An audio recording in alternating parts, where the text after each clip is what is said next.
পাইলাম না জানলে হবে আর হবে আশা যাওয়া যে যন্ত্রণা যে যন্ত্রণা জানলে হবে আর আশা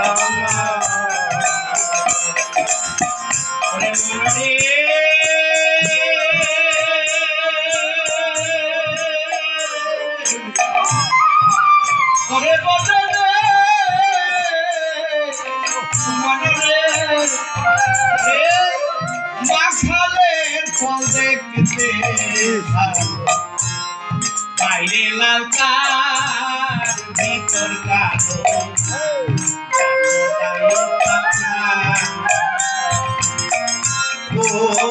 বড়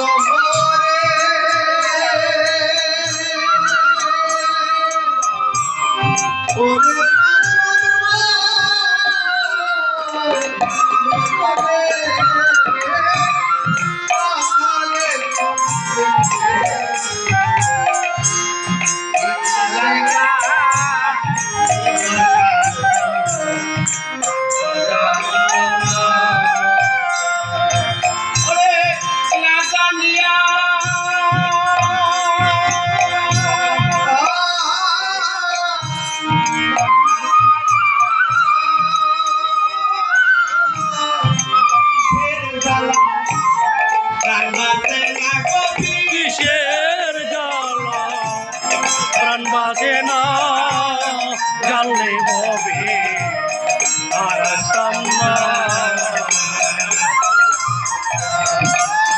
যাওয়া কি যন্ত্রণায় কি যন্ত্রণা জানলে হবে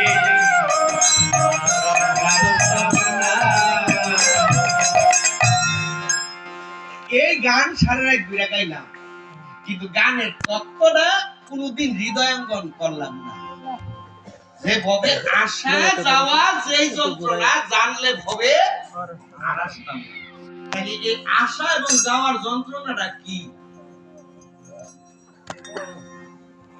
এই যন্ত্রণাটা কি আসার সময় মার গর্ভে 10 মাস 10 দিন কষ্ট করিয়া আলু বাতাস দেখারে ছিল ইরার মধ্যে পেশাব করছি পায়খানা করছি ইরার মধ্যেই খাইছি এত কষ্ট করে তারপরে ভবে আসছি আর মার গর্ভে যাওয়ার সময়ও একটা যুদ্ধ কইরা মার গর্ভে গেছিল যুদ্ধটা কি আমার বাবার দেহের বীর্য যখন নাকি মায়ের গর্ভে গেছিল মায়ের নাভির নিচে আছে এক সরোবর অষ্টদল পদ্ম আছে তাহার ভিতর ওই সরোবরে যখন আমি যাই তখন যাওয়ার সময় এটা নাম হলো কুরুক্ষেত্রের যুদ্ধ শ্রীমদ্ ভগবত গীতা ওইখানে হাজার হাজার লক্ষ লক্ষ ভাই বোনের সাথে মানে শূন্য বা ভাই বোন যুদ্ধ করেছিলাম যুদ্ধ করতে করতে সবাই মারা গেছে বাচ্চা ছিলাম কথাটি খুব গভীর কঠিন বুঝে নিয়ে যাবে সেই শুধু যুদ্ধ করে বেঁচেছিলাম আমি বেঁচে তারপরে মার গর্ভে যে বিন্দু রূপে আমি গিয়েছিলাম সেই বিন্দুটা সচক্ষে দেখা যায় না অনুবীক্ষণ যন্ত্র দিয়ে দেখতে হয় এত ছোট ছিল সেখান থেকে মা খাইছে বলে আমি খাইছি খাইতে খাইতে আজকে বড় হইতে হইতে এত বড় হয়েছে নিতাই গৌর তাহলে একটা যুদ্ধ করে ভাবে আসলাম এইভাবে আসার পর ওই যুদ্ধ শুরু হয়ে গেল আবার আরেক রকমের সংসার মায়ার যুদ্ধ এই যুদ্ধ করতে করতে ভগবানের নাম ভুলে গেলাম ভুইলা আজকে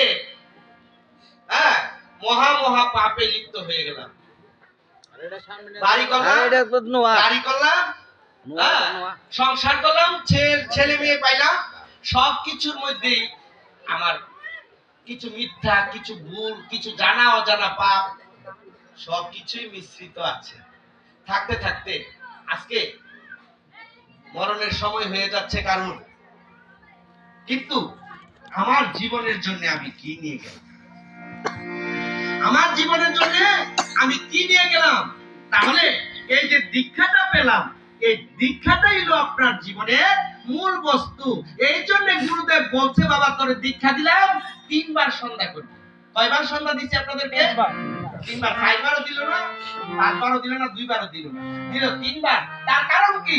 3 বার বাবা হরে কৃষ্ণ মহামন্ত্র সারে জম জপ তারবি, এটার কোনো সীমা রেখা নাই। কিন্তু আমার দীক্ষা বীজ কাম গায়ত্রী 3 বার সন্ধ্যা করবি, তোর মুক্তি লাভ হবে। প্রমাণ শ্রীমদ্ ভগবত গীতার মাহাত্ম্য। গঙ্গা গীতাচ্চ সাবিত্রী সীতা সত্য প্রতিব্রতা ব্রহ্মবিদ্যা ব্রহ্মাবলী ত্রিসন্ধ্যা মুক্তিগৃহিণী। লেখা নাই কথাটা? সন্ধ্যা মুক্তিগৃহিণী মানে 3 বার সন্ধ্যা করলে তোর মুক্তি লাভ হবে। এবার সেই মুক্তির জন্য 3 বার সন্ধ্যা করতে হয়। তাইলে দয়া করে একটু হাত তুলে দেখাবেন যে 3 বার সন্ধ্যাটা কে কে করেন মুক্তি লাভ করতে চান? কে কে 3 বার সন্ধ্যা করেন একটু হাত তুলে দেখান তো দেখেন। একজন পাইলাম। আর কেউ আছে? আমি গুরুর কথার সাথে আমার গুরুদেবের আদেশের সাথে আমি পালন করলাম কি? ভগবানকে পেতে গেলে তোমাকে কিছু ভগবানের কর্ম করতে হবে। আত্মাদিমায় চললে হবে না। তাহলে ভগবানের কর্মগুলি কি? কৃষ্ণকে পেতে গেলে কৃষ্ণ নামে তোমাকে দীক্ষা নিতে হবে। এটার মধ্যে ইয়েস নো ভেরি গুড আর বললে হবে না। যদি কৃষ্ণকে পেতে চাও, কৃষ্ণটা কে সেটা জানার জন্য তুমি এই বিশ্ব ব্রহ্মাণ্ড ঘুরতে থাকো। ঘুরতে ঘুরতে যদি কোনোদিন তত্ত্বদর্শী গুরু তোমার জীবনে লাগু পাও, রসিক গুরু লাগু পাও, চেতন গুরু লাগু পাও, তত্ত্বদর্শী গুরু লাগু পাও, তাহলে ভাবক গুরু লাগু পাও, তাহলে ভাবের গড়ে তোমাকে জানাই দিব যে বাবা এই দীক্ষাটাই তোর জীবনের সর্বমূল আধার। এই কথাটা কে বলেছেন? চৈতন্য চরিতামৃতের প্রণেতা শ্রীল কৃষ্ণদাস কবিরাজ গোস্বামী তার চৈতন্য চরিতামৃতে প্রকাশ করেছেন। 214 নম্বর পাতায় একটু পড়া দেখবেন। এই চৈতন্য চরিতামৃতটা কে লেখাইছিল? লেখাইছিল শ্রীমতী রাধারানী বৃন্দাবনে।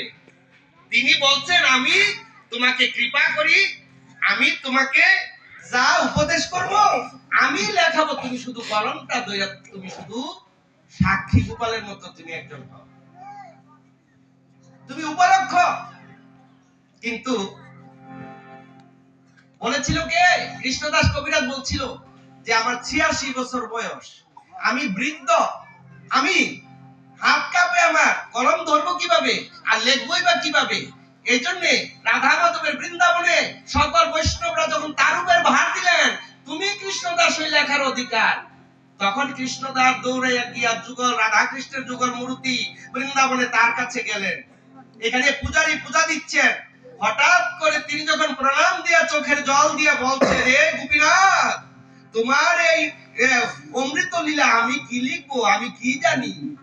হঠাৎ করে একটা ফুলের মালা যেন সেই কৃষ্ণদাস কবিরাজের গলায় এসে পড়ে গেছে। তখন কৃষ্ণদাস কবিরাজ বুঝে গেলেন, আমি লিখবো না, আমাকে দিয়ে লেখাবে স্বয়ং রাধার। সমস্ত রাত্র তিনি ক্রন্দন হিসাবে পড়ে আছেন, হে রাধে, হে রাধে, আমি কি যদি কোনো ভুল দেশে চলে যাই, আমি যদি ভুল কথা লিখি, আমার কি গতি হবে? রাধারানী স্বপ্নে আদেশ করলেন, কবিরাজ কৃষ্ণদাস, তুমি লেখার কে? আমি লেখাবো, তুমি উপলক্ষ মাত্র। আর সেই কৃষ্ণদাস কবিরাজ গোস্বামী তার কলমে লিখেছেন, রাধারানী লিখিয়েছেন, কি বলছেন? বৃন্দাবনে অপ্রাকৃত নবীন মদন কামবীজ কামগায়ত্রী যার উপাসনা। সেই রাধা কৃষ্ণ আজকে এখানে বসতি আছে। সেই রাধা কৃষ্ণকে পেতে গেলে একটা যে মন্ত্র লাগে, সেই মন্ত্রটার নাম হলো কামবীজ কামগায়ত্রী।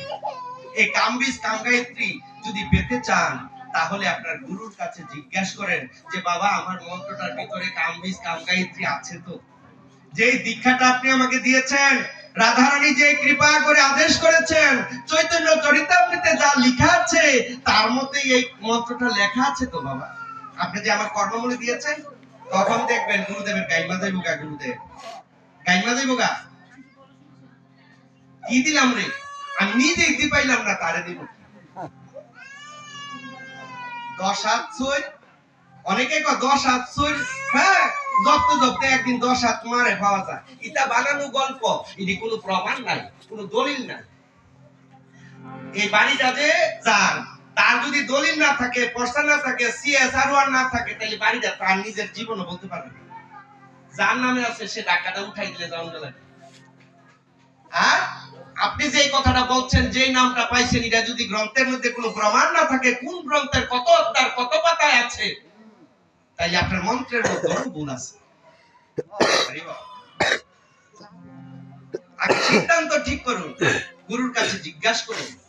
ভক্তি মার্গে যাওয়ার আগে গুরুকে জিজ্ঞাসা করুন যে রাধারানী যে কৃপা করে চৈতন্য চরিতামৃতিতে লিখেছে, বৃন্দাবনে অপ্রাকৃত নবীন মদন কামবিজ কামগায়ত্রী যার উপাসন, তার উপাসনা যে আপনি আমাকে দিবেন, আমার কর্ণমূলের এই বীজটার ভিতরে কামবিজ কামগায়ত্রী আছে তো?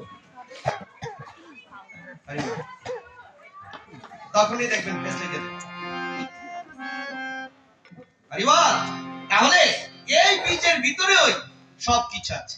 5টা অলংকার বলেছিলাম, ক ল দীর্ঘি না বিন্দু। ককারে কৃষ্ণচন্দ্র, লকারে শ্রী রাধিকা, ইকারে লাদিনী শক্তি, নাদেতে শ্রীরূপা রাধা ভাব স্বরূপিনী, বিন্দুতে বৃন্দাবন পঞ্চতত্ত্ব। সবাই হাত তুলে বলেন জয় শ্রীকৃষ্ণ চৈতন্য প্রভু নিত্যানন্দ শ্রী অদ্বৈত গদাধর শিবাসাদি গৌর ভক্তবৃন্দ। তাহলে অনেকে ওই দীক্ষার মধ্যে কি আছে, আগে তাড়াতাড়ি শিক্ষা নামটা ল। তাহলে দীক্ষার মধ্যে কি নাই আর শিক্ষার মধ্যে তুমি কি পাইলা, আমার একটু দয়া করে বলবা। অনেকে এত বড় দুঃসাহস পর্যন্ত করে, যদি বাড়িতে দীক্ষাগুরু, শিক্ষাগুরু, মা বাবা আর রাধা কৃষ্ণ 4টা গুরুদেব, স্থূল প্রবর্তক সাধক সিদ্ধি। মা বাবা হইল স্থূলের গুরু, দীক্ষা গুরু হইল প্রবর্তে, সাধক দেশে শিক্ষা গুরু, আর সিদ্ধির দেশে রাধা কৃষ্ণ যুগল। এই 4 দেশের গুরুদেব। এই 4 দেশের গুরুদেবের মধ্যে আপনি প্রণামটা আগে কাকে দিবেন? প্রশ্ন। বৈষ্ণবরা কৃপা করে বলেন কাকে প্রণামটা আগে দিবেন?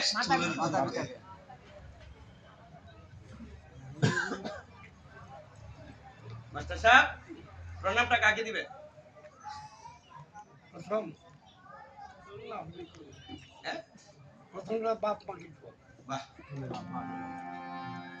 কি আপনারা কি করেন মাস্টার সাহেব? কইছি না ঠিক আছে নাকি? ঠিক আছে, যাই না তুই কইছেন তো না, আবার নসিব পরে ওই তো লস নাই। তাইলে এবার আমি একটু আলোচনা রাখি, দেখবেন আসলে কাটটা ঠিক। আলোচনাটা হলো 84 লক্ষ বার জন্ম। 84 লক্ষ বারের মধ্যে যখন নাকি আমি জলের মাছ ছিলাম, তখন আমার মা বাবা ছিল। মা বাবা ছাড়া কি মাছ হয়? 2 জন ছাড়া হবে? মাছের বাচ্চা হবে? একটা শৈলের পোনা, একটা মা মাছ, একটা বাবা মাছ সাথে ঘুরতেছে, অনেকগুলি বাচ্চা নিয়ে জলের মধ্যে খেলতেছে, ঠিক না? বাবা মা দিয়ে তো জন্ম হইছে। তাইলে সেই মাছ জন্মে কি আপনি কৃষ্ণ দর্শন, গুরু দর্শন পেয়েছিলেন? না। তাইলে গাছে যখন পাখি ছিলেন, তাল গাছের আগের মধ্যে বাবুই পাখি বাসা বানায়, শূন্যের মধ্যে বাসা বানায়, এটার মধ্যে ডিম পারে, বাচ্চা তোলায়। সেই বাচ্চা যখন উঠতে শিখে, তখন বাপ মাকে ছেড়ে চলে যায়। সে কি রাধা কৃষ্ণকে দেখিয়েছিল, গুরু দেখাইয়াছিল? বনের যখন পশু ছিলেন, যখন নাকি একটা বাবা পশু একটা মা পশু ছিল, তারপরে তার একটা বাচ্চা হয়, পশু কি কখনো তার সন্তানকে রাধা মাধব এবং গুরুদেব ধরাই দিতে পারে? পারলো না। তাই এবার মা বাবার কাছে আসি। মা বাবা যদিও গুরুদেব, কিন্তু মা বাবারও দীক্ষা গুরু আছে। মা বাবা গুরুদেব না ধরলে কোনদিন তিনি বৈষ্ণব পথে রাধা মাধবকে পেতে পারতেন না। তাহলে গুরু যদি জগতের গুরু হয়, গুরু যদি সর্বশ্রেষ্ঠ হয়, তাহলে সেটা দীক্ষা গুরুর কথাই বলেছে। তাইলে সকলেরই গুরু, তাইলে বাবা মারও গুরু।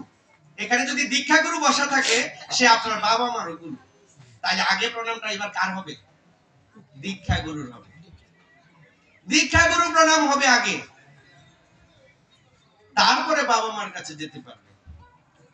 কারণ বাবা মা সন্তান জন্ম দিতে পারে, সংসার দিতে পারে, বাড়ি দিতে পারে, গাড়ি দিতে পারে, স্বর্ণ গয়না দিতে পারে, কিন্তু কৃষ্ণ প্রাপ্তি করাইতে পারে না। যেজন আমাকে কৃষ্ণ প্রাপ্তি করেছিল তিনিই হলেন আমার জীবনের একমাত্র মূলাধার। নিতাই গৌর হরি বল। আমি একটু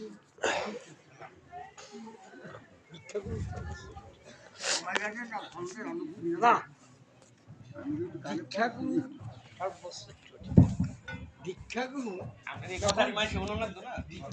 যখন আমাকে দীক্ষিত করেন তখন দীক্ষাগুরু কাকে বললো, দীক্ষাগুরু যে তাকে বললো যে দীক্ষিত হবেন, আর যে বললো তুমি তোমার বাবা মার থেকে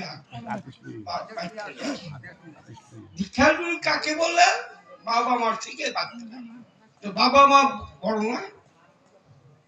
হ্যাঁ, আরে আমার সপ্তম মাসে যে গুরু কি মন্ত্র করে কি নামে দীক্ষিত করে পাবে তোমাকে বলে, এই যে বাপ মা মাতা পিতা, হ্যাঁ, শুক্র ধাতু ভবের পিতা সুনিত ধাতু ভবের মাতা। আমার অপরাধ হয় গুরুদেব সামনে গেলে না না সঠিক কথা বলছে, গুরুদেব সামনে বলেন না বললে আমরা আমি শিখবো কেমনে করে, বৈষ্ণবরা জানবে কেমনে করে?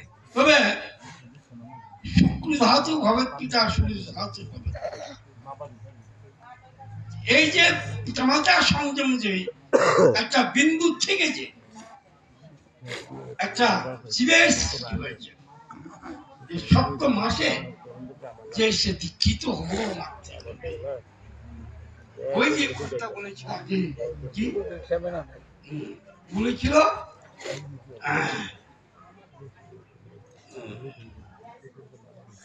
গুরু কৃষ্ণ বৈষ্ণব শাস্ত্রী প্রমাণে গুরু রূপে কৃষ্ণ কৃপা করে, গুরু কৃষ্ণ বৈষ্ণব হয় শাস্ত্রী প্রমাণ, গুরু রূপে কৃষ্ণ কৃপা।